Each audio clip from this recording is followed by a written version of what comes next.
It must be difficult to be a cyborg. I can't say I can relate to it. I've never been a cyborg. But Ray Fisher's having a lot of problems with being a cyborg. There have been a number of updates on this, and I'm going to get into these updates because I find it's an interesting study on the lack of professionalism of what is going on in work environments. It's just insane. I don't know if Ray Fisher did bad things or if Warner Brothers did bad things. I don't know even what Ray Fisher's accusations are. It's very strange to see someone going around publicly making accusations and then having people respond to accusations, but that are not even accusations. I understood it with Me Too. I understood what they were trying to get at, where it was, one side made the accusations. But now we're getting into a realm in the culture where it's like, well, you made me feel unwanted in some ways, but I won't tell you what ways. And you can just imagine how bad it is. He won't even say what the accusations are. So there are a few updates to the story. Ray Fisher requested a new Justice League investigator. He got an investigator looking into his claims of mistreatment, but not specific claims of mistreatment. They were hired by Warner Brothers Pictures and not the parent company, so he didn't like that.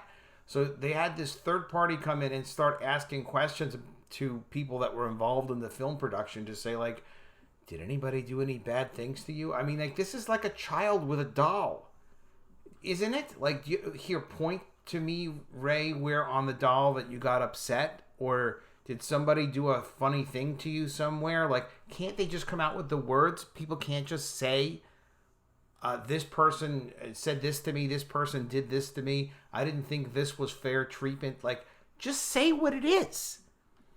So Ray Fisher requested a new investigator for the ongoing Justice League investigation into claims director Joss Whedon and producers Jeff Johns and John Berg were responsible for poor treatment of the cast on the set. The request follows the article by The Wrap, which claims that the investigator was hired by parent company Warner Media and not Warner Brothers Pictures, which is the opposite of what Fisher's claiming. Well, how would Fisher know, right? How would Fisher know who they were hired by? Whether it was the film company, which is a big deal, or the parent of the film company, which is another big deal. How much does Warner Media need to screw around with this? Don't they have, like, other things to do? Don't they have, like, an $80 or $100 billion debt just for the acquisition of Warner Media that they had to kind of handle? And didn't Justice League not make money anyway? Didn't it kind of not? Don't you feel bad about that, Ray? Other people involved. Maybe there's something you could have done better to help them make their money, because they pay you like a bunch of money to make this movie. But anyway, Fisher says the investigator was hired and reports only to Warner Brothers Pictures and not Warner Media, meaning the investigator is not impartial and is on the side of Warner Brothers Films. This is so silly. Like, if you hire an advocate, the advocate works for you. If you hire an attorney, guess what? They're going to be on your side. They're not looking for the truth. They're looking for your truth. So what Ray would need to do is hire his own independent investigator and say, yeah, well, hey, they represent the interests of Ray, and they're going to find the truth. Due to the purpose... listen to this. Due to the purposeful lack of transparency and, in some case, blatant lies on the part of Warner Brothers Pictures, and a third-party firm hired by them to investigate Justice League, an official request for a change of investigator has been made of Warner Media, tweeted Ray Fisher on Thursday. So as to protect the witnesses. Protect the witnesses! Are they going to get murdered? Are they going to get beaten up? Are the witnesses in danger, Ray? What kind of danger are the witnesses involved, and the information they possess? I strongly encourage any and all that have been contacted by the current investigator to respectfully decline to interview until a truly independent third party is engaged by Warner Media. So how would the information change if they possessed information as witnesses by telling someone? You understand, if this was a lawsuit, you have to actually say what the claims are. And why are you hiding what you think other people's claims are? Does this make any sense? I don't see why people are taking this seriously on any level. You've got to fire this guy. Seriously. Would you want other actors following suit and behaving this way? Where they're saying, look, don't talk to our guys. Only talk to this other guy. Why would you think if Warner Media, who owns Warner Films, why would Ray think that that person would not be an advocate for Warner Media? Why? Who told you that? Not your attorneys, not your agent, not anyone in business. It's a fantasy. It's ridiculous. Okay, so Ray Fisher versus Warner Brothers Pictures. So if we assume the rap article was spoon-fed official comments from Warner Brothers Pictures about the investigator, yeah, why shouldn't they run their own publicity campaign? Go for it, Warner Brothers. Say all sorts of things to the rap and whatever your little secret media outlets are, do it. Burn this guy, do the same thing he's doing. Tell your side of the story publicly while he's telling his side of the story. Why shouldn't they? And Fisher is claiming otherwise about the investigator. Obviously, there's a big conflict, so does it make sense for Fisher to request a new investigator where we can assume his team can vogue for the new investigator's true independence, or vouch, for the investigator's true independence? That's their fault. That is, unless Warner Media officially responds and says the investigator is independent. The rap also insinuated the real reason Ray Fisher went on his Twitter attacks is because Fisher is unhappy with his small Cyborg cameo role in The Flash, and also that once planned Cyborg movie has been canceled. Well, I would cancel it. And then I'd put someone else in the role if I saw a good reason to do it. Fisher did offer that due to him publicly coming out with allegations that Warner Brothers Pictures would use the Hollywood trade shill sites to write hit pieces on them. So bear that in mind. Well, yeah, they're going to respond. There is not just your side. There are two sides. It's also worth a mention that Jason Momoa has backed up that there was bad treatment on the set, but also not said what that supposedly was. Fine. But Momoa hasn't come out and said anything specific because there's nothing specific.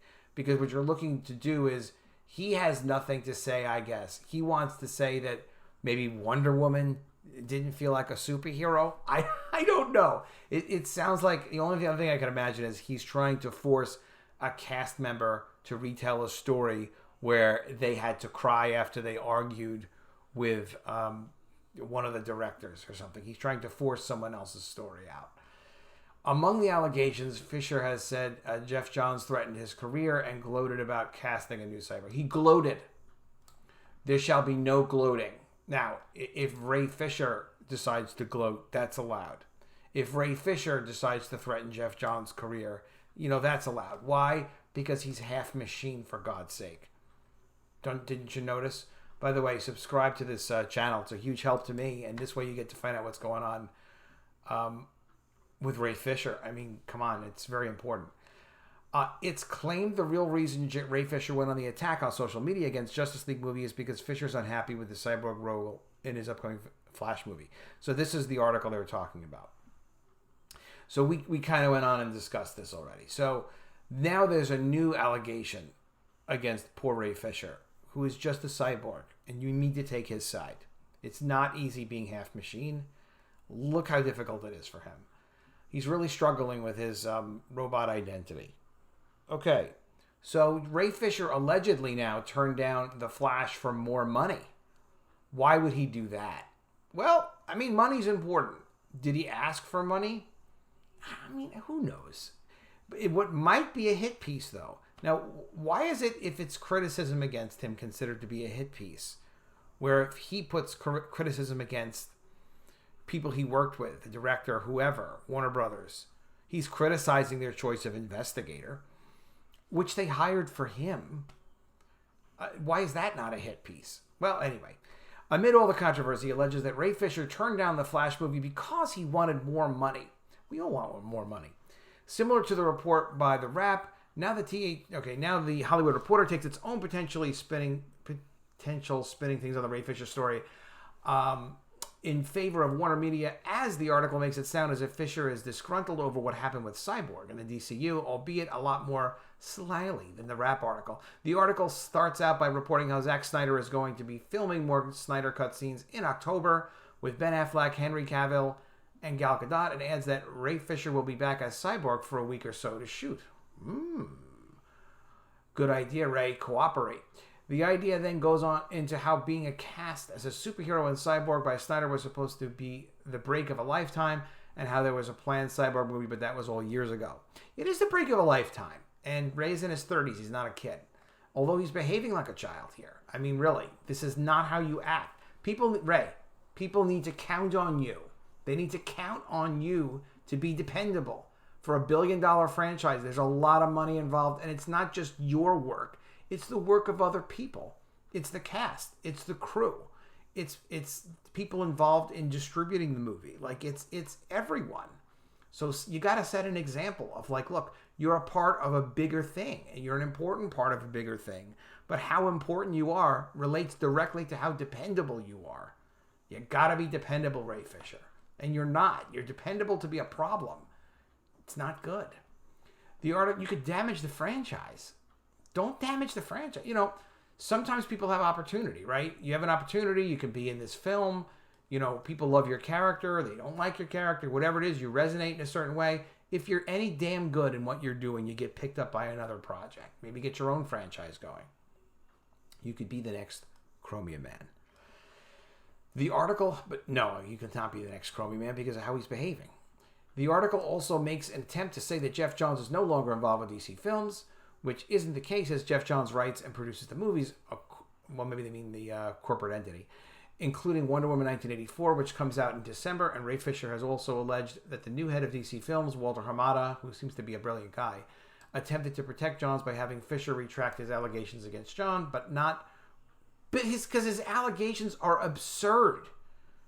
The allegations, Mr. Robot, are ridiculous. You can't do this. You can't say, well, I was mistreated, and say, like, well, all right. In what way? You've got to really be specific. If someone gloated or teased you in a conversation, that's going to happen. It's going to happen. It's not going to happen openly. Or what did he say? Like, the hero is the story and the continuity and the canon and the history of the character. You are not a robot. You are not really a robot. Did he say that? Is that what Ray is hiding?